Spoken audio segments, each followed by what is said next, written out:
మన చేతిలో ఉన్న ఈ ఆధారం ఒక రాజుకు ఒక ప్రవక్తకు మధ్య జరిగిన ఒక నాటకీయ ఘర్షణను వివరిస్తుంది. దావీదు, సొలొమోను లాంటి గొప్ప రాజుల తర్వాత అధికారంలోకి వచ్చిన అహాబు అనే రాజు ఉన్నాడు. కాని అతను తన ప్రజల విశ్వాసాన్ని పూర్తిగా మార్చేయాలని చూశాడు. అవును, యెహోవా దేవుణ్ణి కాకుండా బయలు అనే దేవతను పూజించాలని ఆదేశించాడు. అంటే అధికారానికి విశ్వాసానికి మధ్య జరిగిన ఈ పోరాటంలో అసలేం జరిగిందో ఈరోజు మనం లోతుగా చర్చిద్దాం. ఇది సమాజంలో ఒక పెద్ద చీలికకు దారితీసింది.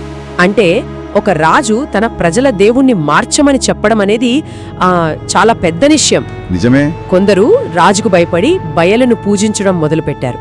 కానీ యెహోవాపై విశ్వాసమున్న చాలామంది దీనికి అస్సలు ఒప్పుకోలేదు. ఈ ఘర్షణ వాతావరణంలోనే ఏలియా అనే ప్రవక్త కథలోకి వస్తాడు కదా. సరిగ్గా. అవును, ఈ ఆధారం ప్రకారం ఏలియా ఎలాంటి హంగు ఆర్భాటం లేకుండా ఒక బూడిద రంగు అంగీ వేసుకుని నేరుగా రాజసభలోకి నడిచి వెళ్ళాడు. ఆ ధైర్యం చూడండి. అవును, రాజు అహాబుతో ముఖాముఖిగా, నేను సేవించే ఇశ్రాయేలు దేవుడైన యెహోవా జీవం తోడు, రాబోయే సంవత్సరాల్లో వర్షంగాని మంచుగాని కురవదు అని నిర్మోహమాటంగా చెప్పి అక్కడి నుండి వెళ్ళిపోయాడు. అది కేవలం మాట కాదు, ఒక రకంగా సవాలు విసిరాడు. సవాలే. ఇక్కడ మనం బయలు గురించి కొంచెం తెలుసుకోవాలి. బయలు ఆ కాలంలో వర్షానికి, సస్యశ్యామలానికి అధిపతిగా భావించబడే ఒక ముఖ్యమైన కనానీయుల దేవత. ఓ అలాగా.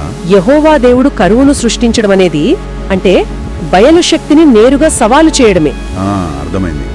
ఇది కేవలం మత ఘర్షణ కాదు, ఎవరి దేవుడు శక్తిమంతుడు అనే ఒక శక్తి ప్రదర్శన అన్నమాట. ఖచ్చితంగా. మరి ప్రవక్త చెప్పినట్టే జరిగిందా? జరిగింది.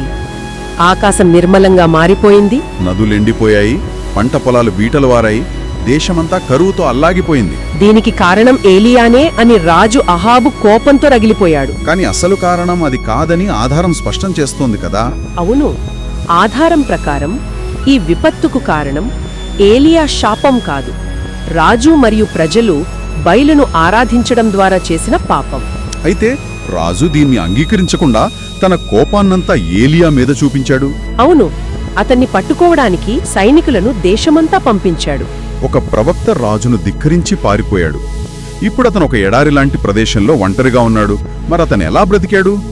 ఈ విషయంలో ఆధారం ఏం చెప్తుంది? ఇక్కడే కథ చాలా ఆసక్తికరంగా మారుతోంది. చెప్పండి.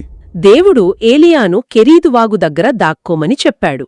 అక్కడ తాగడానికి నీరుంది, కాని ఆహారం ఎలా?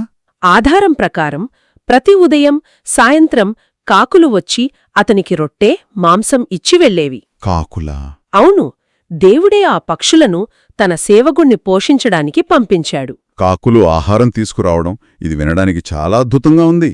ఇందులో ఏదైనా అంతరార్థం ఉందా? ఇందులో చాలా లోతైన ప్రతీక ఉంది. ఆనాటి సంప్రదాయం ప్రకారం కాకులను సాధారణంగా అపవిత్రమైన పక్షులుగా చూసేవారు. ఓకే. అని ఇక్కడ దైవిక సంకల్పం కోసం ఒక అపవిత్రమైన జీవి కూడా పవిత్రమైన సాధనంగా మారుతుందని ఈ ఆధారం చూపిస్తోంది. అంటే దేవుని ప్రణాళికలో ఏది పవిత్రం, ఏది అపవిత్రం అనే మానవ నియమాలకు అతీతంగా ఉంటుందని ఇది సూచిస్తోందన్నమాట. సరిగ్గా. ఇది సంప్రదాయ ఆలోచనలను తలకిందులు చేసే విషయం. ముగింపుగా ఒక ఆలోచన. ఈ మూలం ప్రకారం మానవ చర్యలకు అంటే బయలు ఆరాధనకు మరియు ప్రకృతి వైపరీత్యాలకు అంటే కరువుకు మధ్య ఒక స్పష్టమైన సంబంధం కనిపిస్తోంది. అవును, ప్రత్యక్ష సంబంధముంది. ఈ సంఘటన మన నమ్మకాలు, మన పనులు, మన చుట్టూ ఉన్న ప్రపంచాన్ని ఎలా ప్రభావితం చేస్తాయనే దానిపై మనల్ని ఆలోచింపజేస్తుంది కదా.